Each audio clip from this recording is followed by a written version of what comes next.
Hello friends, welcome to study any time. चलिए, भारतीय राज्य व्यवस्था यानी कि इंडियन पॉलिटी की हमारी ये जो सीरीज चल रही है इसे आगे कंटिन्यू करेंगे। और ये हमारा कौन सा चैप्टर है? तो चैप्टर टू का आपको पार्ट वन आपको इसके पहले वाले वीडियो में मिल गया होगा। आप चाहें तो इसी प्लेलिस्ट में आपको वीडियो मिल जाएगा, या फिर आपको आई बटन पे यहाँ पे प्लेलिस्ट मिल जाएगी, आप वहाँ पे जा करके देख सकते हैं, है ना। तो इसके अलावा अगर ये जो चैप्टर टू है वो है क्या? तो संविधान का निर्माण, है ना। संविधान का जो निर्माण होता है यानी कि मेकिंग ऑफ द कॉन्स्टिट्यूशन। और ये हम लोग संविधान का निर्माण किस बुक के अकॉर्डिंग पढ़ रहे हैं? तो एम लक्ष्मीकांत जो बुक है इसके अकॉर्डिंग ही हम लोग इंडियन पॉलिटी को पढ़ रहे हैं। तो ये बुक अगर आपने ख़त्म कर ली है तो इसका मतलब आपने इंडियन पॉलिटी पे पूरी तरह से कमांड कर ली है। इसके अलावा इससे बाहर से क्वेश्चन आते ही नहीं है। इतना ख़त्म कर लीजिए तो आपका इंडियन पॉलिटी ख़त्म, है ना। तो ये अभी आपको थ्योरी मिल रही है, इसके बाद आपको क्वेश्चन आंसर भी करा दिए जाएंगे हर टॉपिक के। ठीक, अभी यहाँ पे क्या है कि संविधान सभा का जो गठन होता है उसके बारे में जानेंगे। कैबिनेट मिशन जो आता है 1946 इसके बारे में जानेंगे। उद्देश्य प्रस्ताव जो होता है पंडित जवाहरलाल नेहरू के द्वारा जो लाया जाता है, जो आगे चल करके जो प्रस्तावना बनती है हमारा, है ना, हमारे कॉन्स्टिट्यूशन की, तो ये उद्देश्य प्रस्ताव में ही कुछ बहुत मॉडिफिकेशन कर दिया जाता है और उसके बाद ये प्रस्तावना के रूप में हमारे कॉन्स्टिट्यूशन में ऐड कर दी जाती है। फिर ये जो संविधान सभा होती है इसकी कार्यप्रणाली क्या होती है, यानी कि संविधान सभा जो होती है वो कैसे कॉन्स्टिट्यूशन का निर्माण करती है और कैसे भारत का जो शासन होता है, जो ब्रिटेन के द्वारा तो जो है 1947 में तो जब भारत स्वतंत्र हो जाता है तो ब्रिटेन जो होता है वो यहाँ से एग्जिट कर चुका होता है ना। तो अब यहाँ का जो शासन चल रहा होता है तो संविधान सभा कैसे इस शासन को अपने कंट्रोल में करके चलाती है, इन सब के बारे में जानेंगे। अब इसमें सबसे पहले बात तो कुछ इंपॉर्टेंट पॉइंट को देख लेते हैं। तो इसके पहले आपने जैसे कि पढ़ा था, थोड़ा सा फास्ट इसलिए चल रहे हैं ताकि आपको चीज़ें फटाफट कवर हो जाएं। अब यहाँ पे जो अगस्त प्रस्ताव है, अगस्त प्रस्ताव जो होता है वो आपने इसके पहले वाले वीडियो में पढ़ा होगा।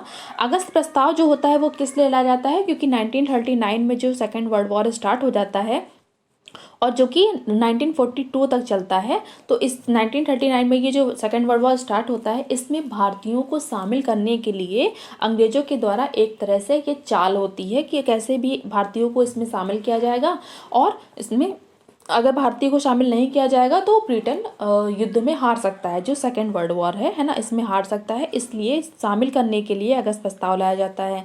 अगस्त प्रस्ताव जो होता है वो कांग्रेस और मुस्लिम लीग दोनों इसे मानने से इनकार कर देती है ना, यानी कि इसकी बातों को नहीं मानती है, तो ये तो बेकार चला जाता है। फिर क्या होता है, इस प्रस्ताव के विरोध में गांधी जी के द्वारा व्यक्तिगत सत्याग्रह चलाया जाता है।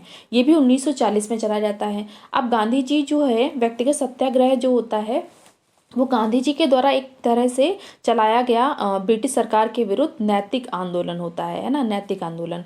अब ये जो आंदोलन होता है, नैतिक आंदोलन, इसमें जो है अगर ये पूछा जाएगा कि सबसे पहले जो सत्याग्रही होते हैं वो कौन होते हैं, तो सबसे प्रथम सत्याग्रही जो होते हैं वो विनोबा भावे होते हैं, है ना। और सेकंड कौन होते हैं? तो जवाहरलाल नेहरू होते हैं। अगर क्वेश्चन पूछ जाता है कि प्रथम सत्याग्रही के रूप में किसे जाना जाता है, तो विनोबा भावे और दूसरे जवाहरलाल नेहरू। और भी सत्याग्रही होते हैं लेकिन ये इंपॉर्टेंट है ना। तो ये फर्स्ट और सेकंड में आते हैं इसलिए। ठीक, अब इसमें जो है व्यक्तिगत सत्याग्रह आंदोलन ये जो स्टार्ट होता है, तब भी भारतीय जो होते हैं वो कैसे ब्रिटेन का साथ तो दे नहीं रहे होते हैं वर्ल्ड वार में। तो ब्रिटेन को ये डर होता है कि ये जो जर्मनी होता है इसने जो है पोलैंड पर आक्रमण कर दिया होता है। अब ब्रिटेन जो होता है वो पोलैंड के सपोर्ट में होता है। जर्मनी और इसके अलावा जो जापान होता है वो दूरी राष्ट्रों में आते हैं, है ना, दूरी राष्ट्रों में। अब ये जो जापान होता है वो क्या करता है, पहली बात तो जर्मनी इतना पावरफुल होता है कि इससे ही ब्रिटेन हार रहा होता है। फिर ये जापान जो होता है वो इंडिया का जो साउथ ईस्ट वाला रीजन है वहाँ पर सिंगापुर जो पोर्ट होता है ब्रिटेन का, है ना, तो वहाँ पर आकर के सिंगापुर पोर्ट पर अपना अधिकार कर लेता है। तो ब्रिटेन को ये डर होता है कि जब इसने सिंगापुर जैसे पोर्ट पर अधिकार कर लिया है और वहाँ से ब्रिटेन को भगा दिया है, तो ये अब भारत पर भी आक्रमण करेगा। कौन आक्रमण करेगा? तो जापान करेगा। तो आक्रमण करेगा तो अब भारत जो है वो ब्रिटेन के फेवर में तो है नहीं, है ना, वो ब्रिटेन का तो साथ दे नहीं रहा है। तो ब्रिटेन को जो है, ब्रिटेन के ऊपर ये दबाव बनाया जाता है। किसके द्वारा बनाया जाता है? जो मित्र राष्ट्र होते हैं, और भी मित्र राष्ट्रों में ही ब्रिटेन आता है। मित्र राष्ट्र जिसमें अमेरिका और इसके अलावा जो रशिया होती हैं, है ना, रसिया होता है, और ये चाइना, है ना, इसके द्वारा ये जब दबाव बनाया जाता है कि वो कैसे भी ब्रिटेन जो भारत होता है ना उसको अपने फेवर में ब्रिटेन कर ले, है ना, वरना जो है जब जापान अगर आक्रमण कर देता है ब्रिटेन पर तो मित्र राष्ट्रों की हार हो सकती है ना। फिर क्या होता है कि ब्रिटेन जो है वो चाल एक और चलता है, और इसमें क्रिप्स मिशन जो होता है वो भारत भेजा जाता है। क्रिप्स मिशन भी ये ऐसा ही मिशन होता है जैसे कि अगस्त प्रस्ताव की जो शर्तें होती हैं वही क्रिप्स मिशन में ही होती हैं, लेकिन यहाँ पे कुछ एक्स्ट्रा शर्तों के साथ ये आता है। और इसमें मेन अगर यहाँ तक कि ये बात भी ब्रिटेन के द्वारा कह दी जाती है कि जो भी प्रांत हैं भारत के, है ना, जो भी प्रांत हैं भारत के, और संविधान जो भी प्रांत भारत के हैं, अगर संविधान सभा कोई भी संविधान बनाती है और वो संविधान इन प्रांतों को समझ नहीं आता है ना, तो वो चाहे तो इस संविधान को मानने से इनकार कर सकते हैं और चाहे तो अपना अलग भी कॉन्स्टिट्यूशन बना सकते हैं। तो यहाँ तक कि ये बकवास बातें भी इस क्रिप्स मिशन में कही जाती हैं। ठीक, फिर क्या होता है कि ये जो क्रिप्स मिशन होता है इसे भी कांग्रेस के द्वारा मान्य नहीं किया जाता है, ना तो मुस्लिम लीग मानती है। फिर इसके विरोध में गांधी जी के द्वारा भारत छोड़ो आंदोलन छेड़ दिया जाता है, और ये 8 अगस्त 1942 को इसकी घोषणा कर दी जाती है। फिर कैसे भी करके 1939 से लेकर के 1942 के बीच का जो वर्ल्ड वार का टाइम होता है वो एंड होता है ना। फिर क्या होता है कि भारतीयों के द्वारा तो ये मांग की जा चुकी होती है कि उन्हें अपना कॉन्स्टिट्यूशन चाहिए और उन्हें अपनी सत्ता अपने हाथ में चाहिए, है ना, भारत का शासन भारतीयों के हाथ में होना चाहिए। ये सारे डिमांड कर ली जा रही होती हैं। तो इसी के प्रेशर में आकर के ब्रिटेन के द्वारा कैबिनेट मिशन जो होता है वो भारत भेजा जाता है। ठीक, अब ये कैबिनेट मिशन क्या होता है इसके बारे में जान लेते हैं पहले। तो कैबिनेट मिशन जो होता है 1946 में आता है। सबसे पहली बात तो 26 जुलाई 1946 को क्लीमेंट एटली के नेतृत्व में ब्रिटिश मंत्रिमंडल ने सत्ता ग्रहण की।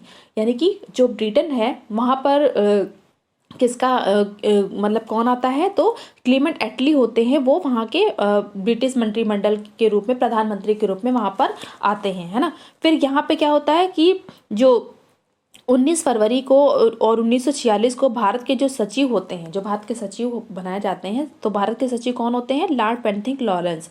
इनके द्वारा हाउस ऑफ लॉर्ड्स में ये घोषणा भी कर दी जाती है कि संवैधानिक सुधारों के लिए एक शिष्टमंडल भारत भेजा जाएगा, है ना। उनके द्वारा ये निर्णय कर लिया जाता है कि ये जो शिष्टमंडल होगा वो भारत भेजा जाएगा, और ये क्या काम करेगा, तो संवैधानिक सुधार करेगा।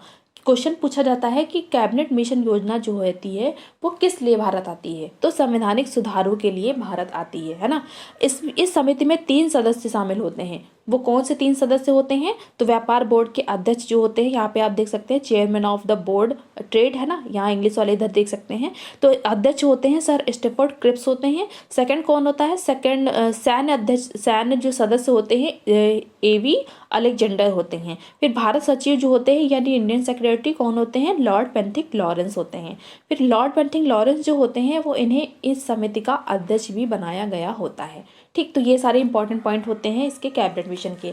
अब ये जो भारत आने वाली 3 स्तरीय ये जो समिति होती है इसे ही इतिहास में कैबिनेट मिशन के नाम से जाना जाता है, और ये मिशन जो है वो 24 मार्च 1946 में भारत यानी कि दिल्ली पहुंचता है। ठीक, ये जो मिशन होता है इसने 3 स्तरीय शासन व्यवस्था को सुझाया होता है कि 3 स्तर की शासन व्यवस्था होगी, जिसके तहत नवंबर 1946 में ही संविधान सभा का गठन किया जाता है। और इसके कुछ बातें इस प्रकार होती हैं, किसकी, कैबिनेट मिशन की, है ना। तो पहली बात, कैबिनेट मिशन जो 3 स्तरीय व्यवस्था को सुझाता है उसको जान लेते हैं कि ये जो मिशन आता है इसके तहत भारतीय प्रांतों को का, खा, गा 3 श्रेणियों में विभक्त करने का निर्णय किया जाता है। अब काव में आने वाले जो प्रांत होते हैं वो उसमें कौन कौन से होते हैं, यहाँ पे सेक्शन ए देखिएगा जो ब्लू कलर का आपको दिख रहा है, ये सारे प्रांत होते हैं। उसमें कौन कौन से हैं, तो जैसे बिहार, संयुक्त प्रांत, मध्य प्रांत, उड़ीसा, बम्बई और इसके अलावा मद्रास, है ना, बम्बई पहले बोला जाता था। अब ये जो ब्लू वाला पूरा रीजन दिख रहा है ये हिंदू बहुल जो है वो प्रांत होते हैं। खा जो होता है वो कौन सा होता है, पंजाब, सिंध और पश्चिमी सीमा, उत्तर पश्चिम सीमा प्रांत। अब ये जो 3 ये दिख रहे हैं और यही जो है मुस्लिम मेजोरिटी ज़्यादा होती है। और जब ये इलेक्शन हुआ होता है पहले, जब मुस्लिम लीग जहाँ से जीतती है तो वो यही 3 प्रांत होते हैं जहाँ से मुस्लिम लीग जीतती है, क्योंकि ये मुस्लिम बहुल जनसंख्या होती है। इसके अलावा जो है बंगाल और असम नामक मुस्लिम बहुल संख्यक प्रांत भी इसमें शामिल होते हैं। वो कौन से हैं? बंगाल और असम, है ना। यहाँ पर भी मुस्लिम पॉपुलेशन होती है। ये भी इसमें, इनको भी अलग पार्ट के रूप में डिवाइड कर दिया जाता है। ठीक, अब ये जो कैबिनेट मिशन आता है, इसकी दूसरी बात क्या होती है कि ये बोला जाता है कि भारत एक संघ होगा और इसमें ब्रिटिश भारत के प्रांत और देसी राज्य दोनों ही शामिल होंगे। यानी कि ये जो छोटे राज्य होते हैं, जो छोटे राज्य थे, यानी कि प्रांत जो होते वे छोटे राज्यों की तरह ही थे।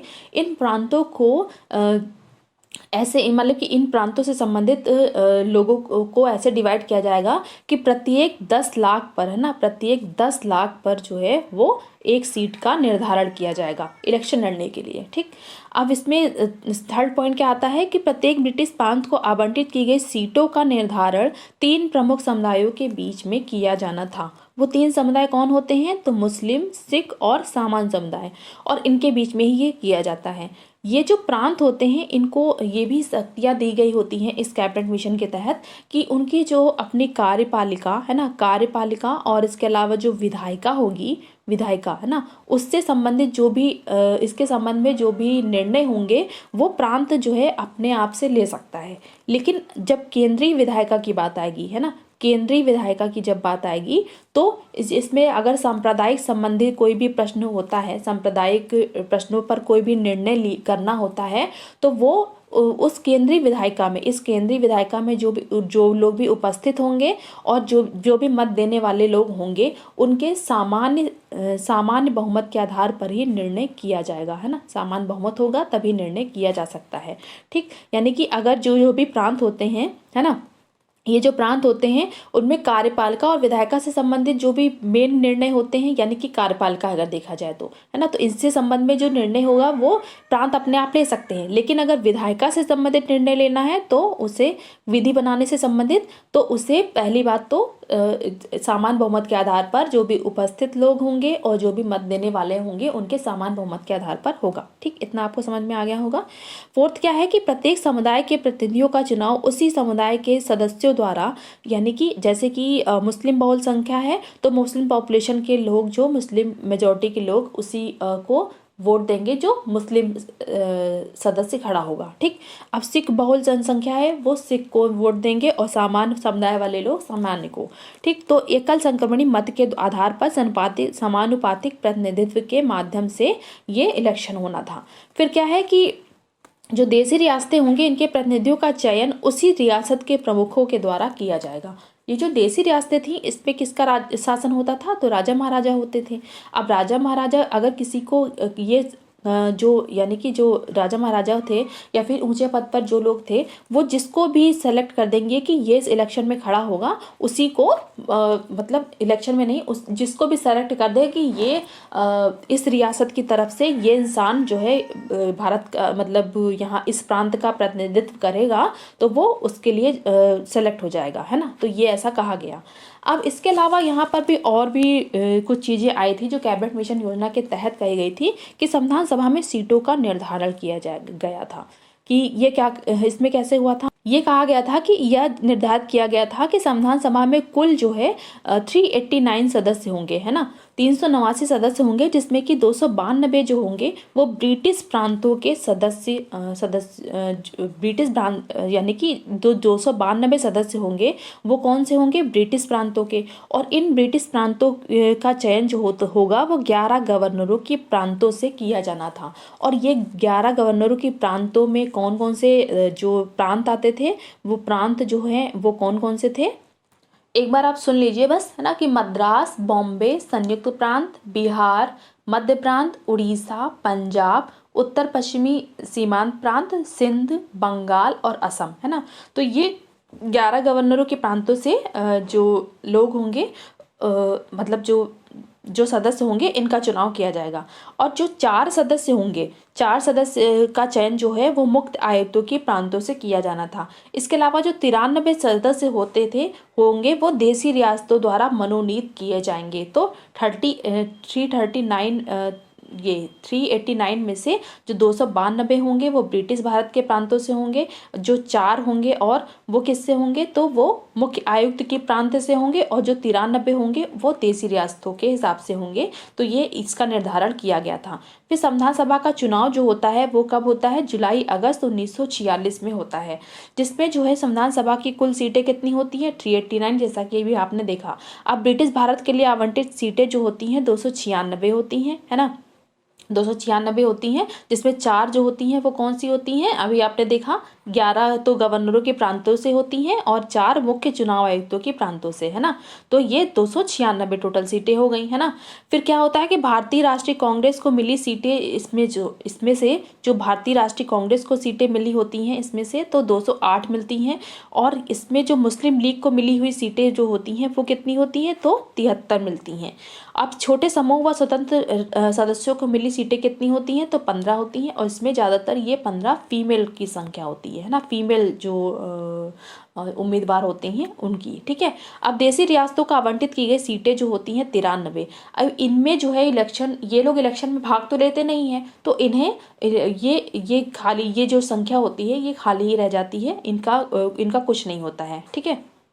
यानी कि अगर मोटे तौर पे समझा जाए तो क्या होगा कि 389 मेंबर होते हैं, जिसमें से 296 मेंबर ब्रिटिश भारत के प्रांत से होते हैं, है ना, जिसमें से कांग्रेस जो होती है 389 मेंबर्स में से तो 208 सीटों पर कांग्रेस जीतती है, और 73 सीटें मुस्लिम लीग को मिलती है, 15 अदर को मिलती हैं, ठीक। अब यहाँ पे ब्रिटिश भारत की जो प्रांतों की सीटें हैं इनसे आप ये मत कन्फ्यूज होइएगा कि क्योंकि ब्रिटेन का तो पूरा अधिकार क्षेत्र था ना, तो ये कांग्रेस को ही मिली सीटें होती हैं, यानी कि इसमें से ही जो होता है वो कांग्रेस को 208 सीटें मिलती हैं, ठीक है। एग्जैक्ट एकदम समझाएं आपको, तो 296 सीटें, है ना, 296 सीटें में से ही 208 जो होती हैं वो कांग्रेस को मिलती हैं, 73 जो होती हैं वो मुस्लिम लीग को मिलती हैं, और 15 ये, अगर इन सबको जोड़ देंगे तो 296 आ जाएगा, है ना। यानी कि 289 में से 296 में इनको ये सीटें मिलती हैं, और 93 सीटों पर जो देसी रियासतें होती हैं उनका तो कुछ होता ही नहीं है, ये खाली रह जाती हैं, ठीक। तो इतना आपको समझ में आ गया होगा। अब यहाँ पे संविधान सभा जो होती है, इन लोगों का जो चुनाव होता है ना, ये जो इलेक्शन होता है वो उसमें एक सीमित मताधिकार के आधार पर होता है ना। इस सीमित ये होता है कि जिनके पास एजुकेशन अच्छी होगी, जो टैक्स पे करते होंगे, है ना, तो और इसके अलावा और जिनके पास प्रॉपर्टी हो, है ना, अच्छी प्रॉपर्टी हो, तो वही लोग जो है वो इलेक्शन में भाग ले सकते थे, और इन लोगों ने चुनाव किया था, है ना। तो वयस्क मताधिकार के आधार पर हुआ था, ठीक। अब क्या होता है कि संविधान सभा बन जाती है ना, जिसमें जो 93 जो मेंबर होते हैं वो उसमें शामिल नहीं होते हैं, ठीक। इसमें संविधान सभा की जो बैठक होती है, तो संविधान सभा की प्रथम बैठक में 9 दिसंबर 1946 को हुई थी, लेकिन मुस्लिम लीग ने इसका बहिष्कार कर दिया था। यानी कि जो 73 मेंबर थे मुस्लिम लीग के, इन्होंने इसका बहिष्कार कर दिया था, और केवल बैठक में 211 सदस्यों ने भाग लिया था। यानी कि 208 जो कांग्रेस के मेंबर थे वो, और इसके अलावा जो 15 मेंबर जीते थे उनमें से 3 मेंबर जो होते हैं वो और भी इसमें शामिल हो जाते हैं, तो 211 सदस्य जो होते हैं वो इसमें भाग लेते हैं। अब इस सदस्य में ये जो संविधान सभा की बैठक होती है, इसके अस्थायी सदस्य के रूप में जो होते हैं वो डॉक्टर सच्चिदानंद सिन्हा को इसका संविधान सभा के सबसे वरिष्ठ सदस्य ये होते हैं, तो इसके अस्थायी अध्यक्ष के रूप में इनकी नियुक्ति की जाती है। इसके बाद क्या होता है कि डॉक्टर राजेंद्र प्रसाद जो होते हैं वो संविधान सभा के स्थायी सदस्य के रूप में बाद में निर्वाचित होते हैं, और संविधान सभा का जो उपाध्यक्ष होते हैं वो 2 होते हैं। तो उपाध्यक्ष जो निर्वाचित होते हैं वो डॉक्टर HC मुखर्जी होते हैं और TV कृष्णमाचारी। तो ये सारे क्वेश्चन पूछे जाते हैं कि संविधान सभा की बैठक कब होती है, इसमें पहली बैठक में जो होते हैं वो टोटल कितने मेंबर शामिल होते हैं, संविधान सभा के अस्थायी अध्यक्ष जो होते हैं वो कौन बनाए जाते हैं, तो सच्चिदानंद सिन्हा। इसके अलावा जो स्थायी अध्यक्ष बनाए जाते हैं वो कौन बनाए जाते हैं, तो डॉक्टर राजेंद्र प्रसाद। फिर क्या होता है कि संविधान सभा के 2 उपाध्यक्ष जो होते हैं उनके क्या नाम होते हैं, तो एच सी मुखर्जी और वी टी कृष्णमाचारी। ठीक है, अब यहाँ पर ये तो संविधान सभा से संबंधित बातें हो गई।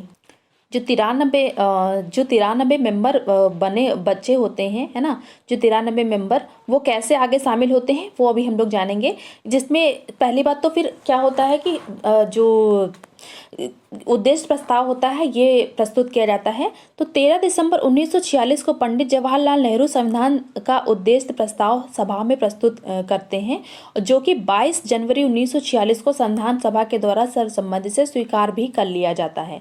फिर इसकी कुछ बातें प्रमुख होती हैं, वो कौन सी होती हैं, तो सबसे पहली बात होती है कि भारत एक संपूर्ण प्रभुत्व संपन्न गणराज्य होगा जो स्वयं अपना संविधान बनाएगा, और ये जो संविधान बनाएगा इसी से आगे चल करके भविष्य में भारत का शासन चलेगा। ठीक, सेकंड पॉइंट क्या आता है कि भारतीय संघ में ऐसे सभी क्षेत्र शामिल होंगे जो इस समय ब्रिटिश भारत में हैं और या फिर देसी रियासतों में हैं या इन दोनों से बाहर के हैं, ऐसे क्षेत्र हैं जो प्रभुसत्ता संपन्न भारतीय संघ में शामिल होना चाहते हैं। यानी कि भारत के अंदर जो ब्रिटिश भारत के अंदर हैं वो हैं, या फिर देसी रियासतों में हैं, या फिर भारत के बाहर के भी जो भी राष्ट्र हैं वो भी अगर भारत में शामिल होना चाहें तो इसमें शामिल हो सकते हैं, ऐसा उद्देश्य प्रस्ताव में कहा गया था।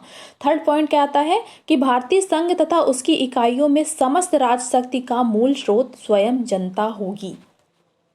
यानी कि भारतीय संघ में कौन शामिल होगा, कौन नहीं शामिल होगा, है ना, और इसमें इसकी जो शक्तियां होंगी वो कैसे काम करेंगी, ये सबका स्रोत प्रमुख जो होगा वो जनता होगी। यानी कि जनता के द्वारा चुने हुए प्रतिनिधि आएंगे और वही जाकर के आगे चीज़ों का निर्धारण करेंगे। ठीक, थर्ड पॉइंट क्या आता है कि फोर्थ पॉइंट है ना, कि भारत के नागरिकों को सामाजिक, आर्थिक और राजनीतिक न्याय, पद, अवसर और कानून की समानता, विचार, भाषण, विश्वास, व्यवसाय, संघ निर्माण, कार्य की स्वतंत्रता, कानून तथा सार्वजनिक नैतिकता के अधीन प्राप्त होगी, है ना, कि सभी प्रकार की स्वतंत्रता जो होगी वो भारत को प्राप्त होगी और ये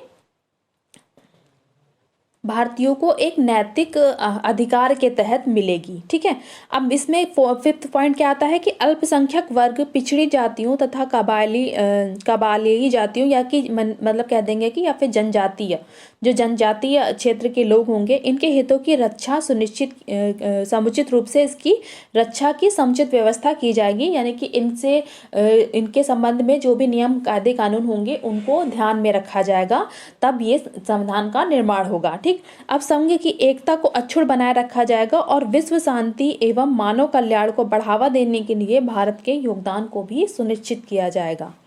तो ये सारी इंपॉर्टेंट बातें जो होती हैं उद्देश्य प्रस्ताव में कही जाती हैं, और यही उद्देश्य प्रस्ताव जो होता है वो 22 जनवरी 1946 को संविधान की सभा के द्वारा 22 जनवरी 1946 को संविधान के सभा के द्वारा एक्सेप्ट कर लिया जाता है, और ये आगे चल करके संविधान के प्रारूप में, यानी कि संविधान की प्रस्तावना में इसको जगह मिलती है ना, प्रस्तावना के रूप में कुछ इसमें चेंजेस किए जाते हैं और यही प्रस्तावना बनता है आगे चल करके। ठीक, अब ये जो भारतीय स्वतंत्रता अधिनियम आया हुआ होता है 1947 द्वारा किए गए परिवर्तन जो होते हैं वो क्या होते हैं।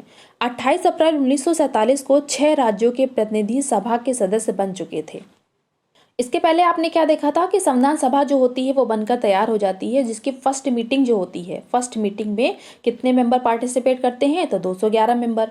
अब इसमें से जो है वो 208 कांग्रेस के मेंबर होते हैं, इसके अलावा 15 में से जो 3 मेंबर होते हैं वो भी इसमें शामिल हो जाते हैं, तो बन जाते हैं 211। ठीक, अब ये जो देसी रियासतें होती हैं इसमें से बहुत सारी देसी रियासतें जो होती हैं वो समय के साथ धीरे धीरे विलय पत्र पर हस्ताक्षर करती हैं, है ना, विलय पत्र पर हस्ताक्षर करके भारतीय संघ में शामिल होना स्टार्ट कर देती हैं। इसी के बाद तो 28 अप्रैल 1947 तक 6 राज्यों के प्रतिनिधि जो होते हैं वो सभा में के सदस्य बन चुके होते हैं, और 3 जून को माउंटबेटन योजना को स्वीकार करने के बाद देसी रियासतों के ज़्यादातर प्रतिनिधि सभा में शामिल हो चुके होते हैं।